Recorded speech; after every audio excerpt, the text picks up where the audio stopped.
এক আল্লাহর বান্দা নিয়ত কইরা বিয়া করলো, মাইয়া পাইছে ভালো বাবার সন্তান, ঘরে আসার পর 1 বছর 2 বছর 2টা কন্যার মালিক হয়ে গেল, আবার কন্যা আবার কন্যা, এভাবে কন্যা। ওই লোকটা চায় একটা ছেলে 2টা ছেলে, আমার ঐতিহ্য ধরে রাখবে কে, আমার এই ব্যবসা বাণিজ্যকে ধরে রাখবে, মনে মনে চায় আমার ছেলে দরকার অনেক, কিন্তু একটা ছেলেও নাই। আল্লাহর মর্জি, আল্লাহ কন্যা দেয় 1 2 3 4, এভাবে হতে হতে 6টা কন্যা সন্তানের বাবা হয়ে গেল এই বান্দা। এবার মাথা পুরা গরম, গরম হতে হতে এক পর্যায়ে গরম হইয়া কয়, ও আমার স্ত্রী, 7ম যদি সন্তান হয়, ছেলে যদি না হয়, গাত্তি রেডি কর, বাবার বাড়ি তালাক দিয়া বাড়ি ফিরাইয়া দিব, আর তোরে নিয়ে ঘর করব না।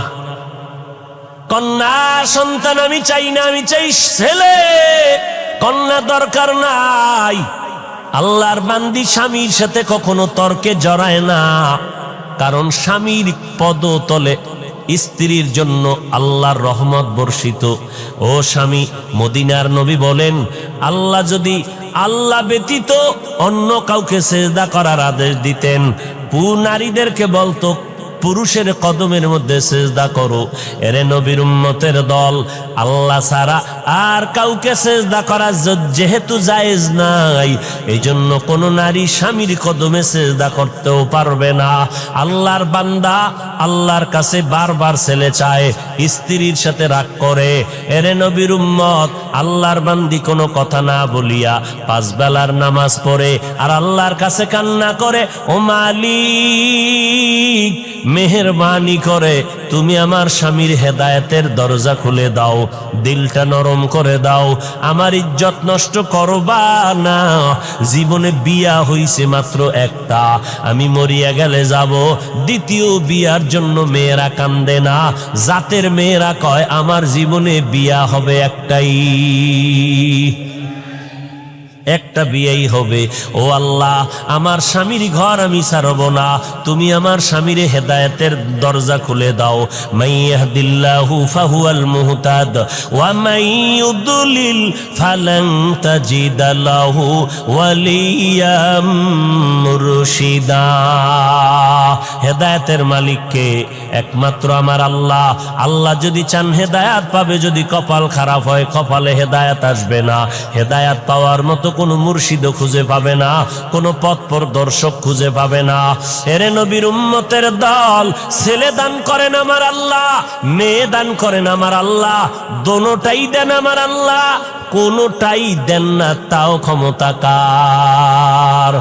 লিল্লাহি মুলকুস সামাওয়াতি ওয়াল আরদ ইয়াহাবু লিমান ইয়াশাউ ইনাসা ওয়া ইয়াহাবু লিমান ইয়াশাউ যুকুর আও ইউযাওয়িজুহুম যুকরানা ওয়া ইনাসা ওয়া ইয়াজআলু মান ইয়াশাউ আকিমা ইন্নাহু আলীমুন কাদির।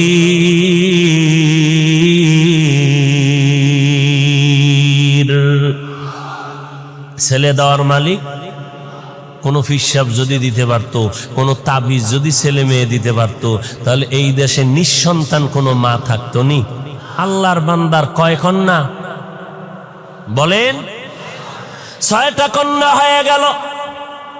রেড সিগন্যাল লাগায় দিল, 7ম সন্তান যদি ছেলে না হয় তালাকের আওয়াজ শুনায় দিলাম। আল্লাহর বান্দি স্বামীর সাথে তর্কে জড়ায় না, আল্লাহর দরবারে কান্না করে নামাজ পড়ে। আল্লাহর মর্জি, এবারও একটা সন্তান আসবে দুনিয়াতে, 7ম সন্তান। স্ত্রী ভয় পাইতেছে, এখন তো আল্ট্রাসোনোগ্রামের ব্যবস্থা নাই, কম্পিউটার নাই, ছেলে না মাইয়া কেমনে বুঝি? ও আল্লাহ, আমার স্বামী আমার উপরে সিগন্যাল লাগায় দিছে, ছেলে যদি আসে আলহামদুলিল্লাহ, না আসলে আমার উপরে কঠিন বিচার হবে, বিপদ আসবে। ও দয়ার মালিক, আমার কিছু বলার নাই, তুমি ইজ্জতের মালিক, মেহেরবানি করে তুমি আমার ইজ্জত হেফাজত করে নাও। আল্লাহ বলেন, যেই বান্দা আমাকে ভুলে না, আমি আল্লাহ তাকে ভুলতে পারি না। আমরাও আল্লাহরে ভুলে গেছি, আল্লাহ আমাদের উপরে বিপদ চাপায় দিছে। এরপরও যে চেহারাটা ঠিক আছে, অন্যায় করার পরে একমাত্র মদিনাওয়ালা নবীর উম্মত হওয়ার কারণে। এরে নবীর আশিক উম্মতের দল,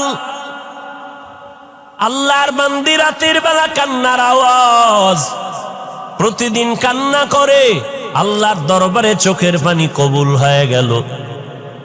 ওই সন্তানটা দুনিয়াতে আসার খুব নিকটে সময় যখন ঘনিয়ে গেল, ওই আল্লাহর বান্দা একদিন রাতের বেলা মরণের ঘুম দিছে, এমন হুঁশ নাই। আল্লাহর কুদরতের চাবি ঘুরায় দিলেন। আল্লাহর বান্দি যেহেতু কান্না করছে হেদায়েতের, আল্লাহ হেদায়েতের দরজায় বান্দাকে ডাকতেছে। রাতের বেলা ওই বান্দা ঘুমের ভেতরে স্বপ্নে দেখতেছে কিয়ামতের ময়দান হাজির, কিয়ামতের মাঠ কায়েম হয়ে গেছে। মাঠের মধ্যে মানুষ উলঙ্গ দৌড়ায়, মাথার উপরে সূর্যের গরম, সূর্যের গরমে জমিনটা তামা হয়ে গেছে, দাঁড়ানোর কোনো উপায় নাই। জাহান্নামীরা জাহান্নামের দিকে যাইতেছে। আল্লাহর বান্দা ঘুমের ঘরে স্বপ্ন দেইখা ভয়ে কান্নায় বিভোর হয়ে গেল। কান্না করে বাঁচাও বাঁচাও বাঁচাও, কান্না করে করে করে করে এক পর্যায়ে তার যখন ফয়সালা হয়ে গেল, জাহান্নামে যাও, তুমি জান্নাতের কোনো আমল করতে পারো নাই, আমার হাতের মধ্যে জাহান্নামের হ্যান্ডকাপ লাগাইয়া জাহান্নামের ফেরেশতারা যখন জাহান্নামের দিকে রওয়ানা, আমার চোখে পানি আর কান্নার আওয়াজ, জাহান্নামের দিকে রওয়ানা। যখন আমাকে হ্যান্ডকাপ লাগাইয়া জাহান্নামের ফেরেশতারা জাহান্নামের প্রথম দরওয়াজায় দাঁড়ায় গেল, ভেতরে আগুনের মধ্যে ফেলবে। আমি জান্নাত জাহান্নামের প্রথম দরজা খোলার পরে দেখি আমার জীবনের প্রথম কন্যা জাহান্নামের দরজায় দাঁড়াইয়া হাত এভাবে দিয়ে কয়, ফেরেশতারা খবরদার আমার বাবারে জাহান্নামে নিতে দিব না, কারণ আমার বাবা আমাদের লালন পালন করতে কষ্ট কম করে নাই, আমার বাবারে জাহান্নামে নিবি না, আমাকে জাহান্নামে দাও, বাবারে জাহান্নামে নিতে দিব না। আল্লাহর বান্দা বলে, মেয়েটার কান্নার কারণে ফেরেশতারা দ্বিতীয় জাহান্নামের দরজায় চলে গেল। জাহান্নামের দ্বিতীয় দরজায় যাওয়ার পর ওখানের দরজা যখন খোলা হলো, ওখানেও তাকাইয়া দেখি আগুন, আমাকে জাহান্নামের আগুনে ফেলবে। হঠাৎ করে নজর করে দেখলাম আমার দ্বিতীয় কন্যা সন্তানটা জাহান্নামের দ্বিতীয় দরজায় দাঁড়াইয়া হাউমাউ করে কান্না করে আর বলে, খবরদার আমার বাবারে জাহান্নামে নিতে দিব না, আমাকে জাহান্নামে নিয়ে যাও। আল্লাহর বান্দা বলে, ওখানেও দিতে পারলো না। তৃতীয় দরজায় যখন গেল, ওখানে গিয়েও দেখি আমার 3 নাম্বার কন্যাটা কান্না করে, বাবারে জাহান্নামে ঢুকতে দিব না, কারণ আমার বাবা কত কষ্ট করেছেন আমাদের জন্য, কত রাত্র ঘুমাইতে পারেন নাই, খানা খাইতে পারেন নাই, কত ঈদের দিন গেছে ভালো পোশাক দিতে পারেন নাই, এরপর আমার বাবা কষ্ট করি আমাদেরকে হাসি ফুটাইতেন, আমার বাবারে কষ্ট দেওয়া সম্ভব না, আমাকে জাহান্নামে দাও, আমার বাবারে দিতে দিব না। আল্লাহর বান্দা বলে, এরপরে চতুর্থ দরজায় গেল, ওখানেও দেখি আমার চতুর্থ মেয়েটা দাঁড়ানো, ওখান থেকে ফিরাইয়া পঞ্চম দরওয়াজায় গেল, ওখানেও দেখি আমার পঞ্চম সন্তান দাঁড়ানো।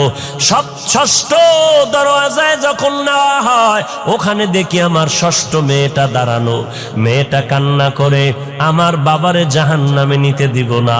আমিও কাঁদতেছি, আমার কন্যা কাঁদতেছে, এই খবরগুলো হইতেছে আমার ঘুমের ভেতরে, কান্নার ভেতরে চোখের কোঠায় পানি, এমন অবস্থায় আমার ঘুম ভেঙ্গে গেল। আমি দেখতেছি সজাগ হইয়া অন্ধকার ঘর, আমার গাল বেয়ে বেয়ে চোখের পানিগুলো পড়তেছে। এবার আমি ডানে বামে তালাশ করলাম আমার বিবি, আমার বিবিরে আমি বিছানায় দেখতেছি না, আমার কান্না বন্ধ নাই, আমার শরীরটা কাঁপতেছে, ভয় কি দেখেছি